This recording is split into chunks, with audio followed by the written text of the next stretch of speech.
जी, अगर आप इस प्रकार की कैलकुलेशन बिना पेन के नहीं कर पाते हो एग्जाम में, तो ये वीडियो आपके लिए है। इसके लिए आपको वीडियो शुरू से लेकर लास्ट तक देखना होगा। जी नमस्कार, राधे राधे, जय श्री कृष्णा।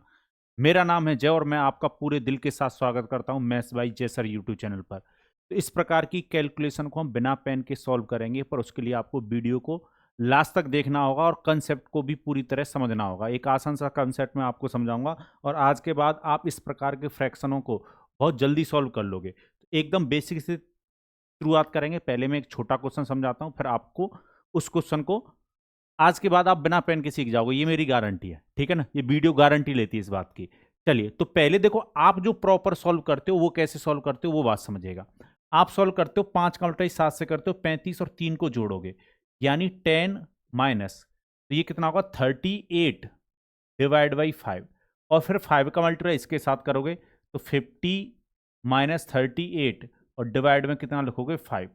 तब कितना आएगा 12/5 और फिर से 5 से डिवाइड दे रहे होगे आप, 2/5 आप इसका आंसर लेकर आओगे। तो आप इतनी सारी जो मेहनत करते हो, इतनी सारी मेहनत नहीं करनी है आपको। इतनी सारी मेहनत नहीं करनी है, बिल्कुल नहीं करनी है। एग्जाम में ये सब करने से बचना है, इतने सारे स्टेप नहीं करने। ठीक है, आपको यहां पर पहुंचना डायरेक्ट, और आप पहुंच सकते हैं। और कैसे पहुंचोगे वो आज की वीडियो के बाद आप समझ जाओगे। ठीक है, पर इस पर पहुंचने के लिए पहले मुझे कुछ बातें आपको समझानी है, समझिएगा। पहले एक बात समझो, वन है, वन एक है, तो मैं वन को कैसे लिख सकता हूं? क्या मैं वन को 2 डिवाइड में 2 लिख सकता हूं? क्योंकि 2 में अगर 2 से डिवाइड दूंगा तो 2 आएगा। क्या मैं इसको 3/3 लिख सकता हूं? क्या मैं इसको 4 डिवाइड में 4 लिख सकता हूं? क्या मैं इसको 5 डिवाइड बाई 5 लिख सकता हूं? और मैं कहूं कि अगर मैं x में x से डिवाइड दूं तो क्या ऐसे लिख सकता हूं? आपका फेवरेट x, x में अगर x से डिवाइड दोगे तब भी 1 आएगा। तो कहने का मतलब यह है कि 2 में 2 से डिवाइड दो, 3 में 3 से डिवाइड दो, 4 में 4 से डिवाइड दो, या 5 में 5 से डिवाइड दो।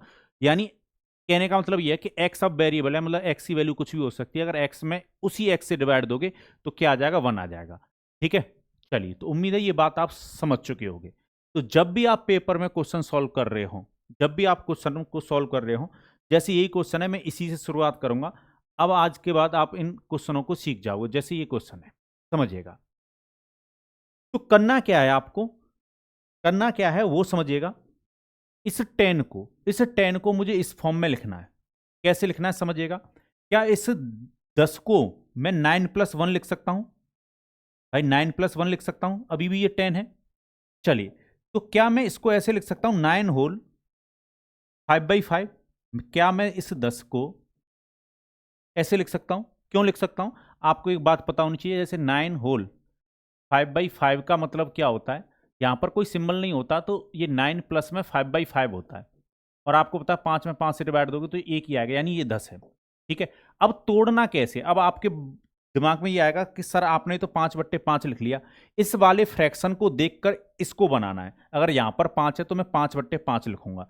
अगर यहां पर 3/7 होता, 3/7 होता, तो मैं 7/7 लिखता। यानी इस डिनोमिनेटर को देखना आप, और माइनस करना आपको 7 सही 3/5, यही माइनस करना है। तो भाई 9 में से 7 जाएगा, कितना आता? 2 आता। और 5/5 में से 3/5 को आप बहुत आसानी से घटा लोगे, क्योंकि आपने डिनोमिनेटर दोनों का सेम बना लिया, तो एलसीएम तो 5 ही आएगा। और इस 5 में से 3 को घटाओगे तो कितना आएगा? 2 आएगा। पहुंच गए आप। पर ये जो काम है, देखो ये मैंने काम आपका बहुत आसान कर दिया। जो मैथ में ज्यादा गरीब है भाई, वो ऐसे लिख के कर लेना। पर जिनकी मैथ अच्छी है वो इस बात को अपने दिमाग में सोच सकते हैं। कैसे सोच सकते हैं? मैंने देखा कि यहां पर 3/5 लिखा हुआ है, तो मैं एक हटा दूंगा इसमें से, तो 9 होल 5/5 होगा। तो 9 में से 7 को घटाओ, 2 आएगा।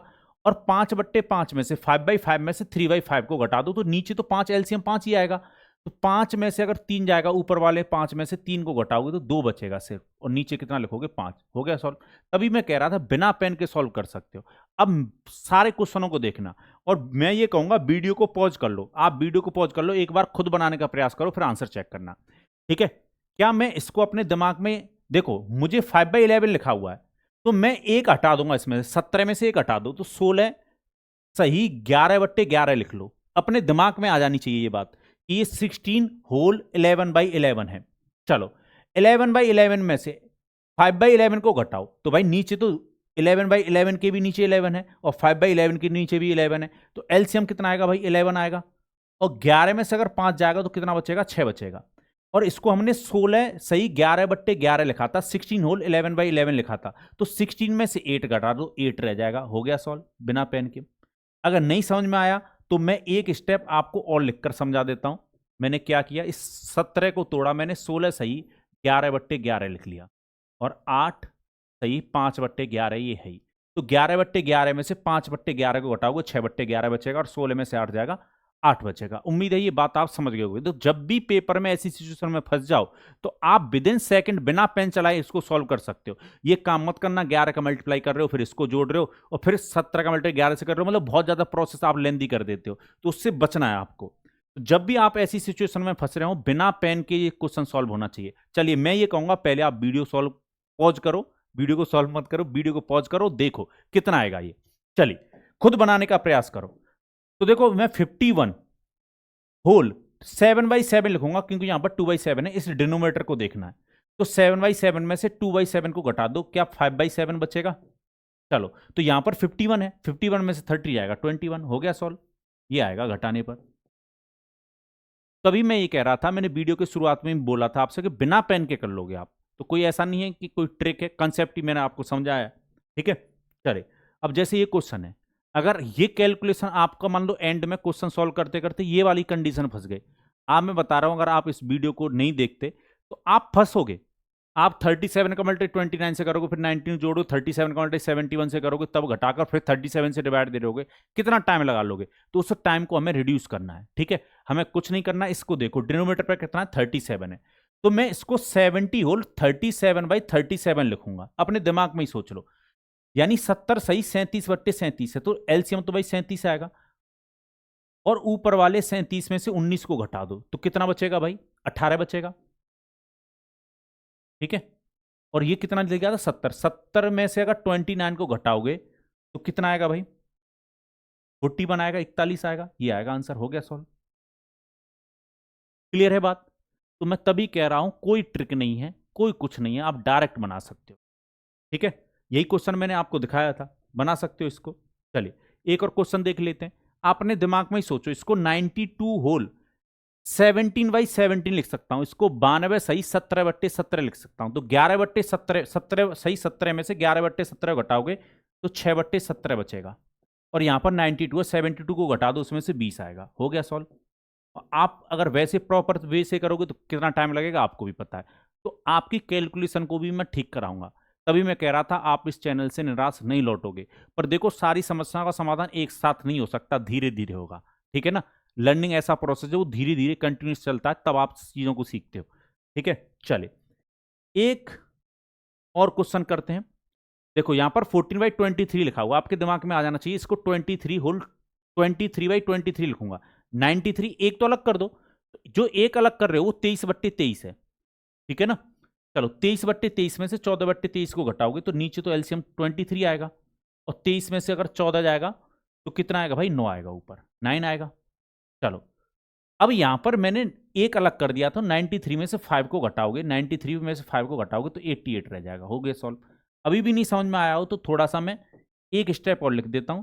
ये आपका कितना भाई? 93 होल, इसको 23 डिवाइड बाई 23 ऐसे लिख सकते हो, क्योंकि ये अभी भी 94 ही है और इसमें से 5 सही 14/23 आप घटा रहे हो। तो देखो यहां पर जब एलसीएम लोगे, फ्रैक्शन में से फ्रैक्शन घटाओ, पूरी वैल्यू से पूरी वैल्यू को घटाओ, 93 में से 5 जाएगा 88 आएगा भाई, और 23/23 में से 14/23 घटाओगे तो ये कितना बच जाएगा? 23 में से 14 घटाओगे तो 9 बचता ऊपर और नीचे एलसीएम 23 आएगा। हो गया सॉल्व। चलिए, पर मैं ये कह रहा हूं पेपर में ये भी चीज नहीं लिखनी है आपको, डायरेक्ट ये लिखना आना चाहिए। चलिए एक दे देता हूं मैं होमवर्क। बचपन में जब आप स्कूल जाते थे तो आपको गृह कार्य मिलता था। ठीक है, चलिए तो ये वही गृह कार्य समझ के इसका आंसर दीजिएगा कमेंट बॉक्स में कमेंट करके। ठीक है, और का समय आपको उनकी बिना पेन के सॉल्व करना है इसको। ठीक है ना, चाहे गलत हो जाए, बिना सॉल्व मतलब बिना पेन के सॉल्व तो करना ही पड़ेगा दिमाग में, बिना पेन के सॉल्व करके कमेंट बॉक्स में कमेंट करके आंसर दीजिएगा। इसी के साथ मुझे दीजिए अनुमति, और भाई वीडियो को ज्यादा से ज्यादा शेयर करो, ज्यादा से ज्यादा लोगों के पास पहुंचाओ। चलिए, जय भारत।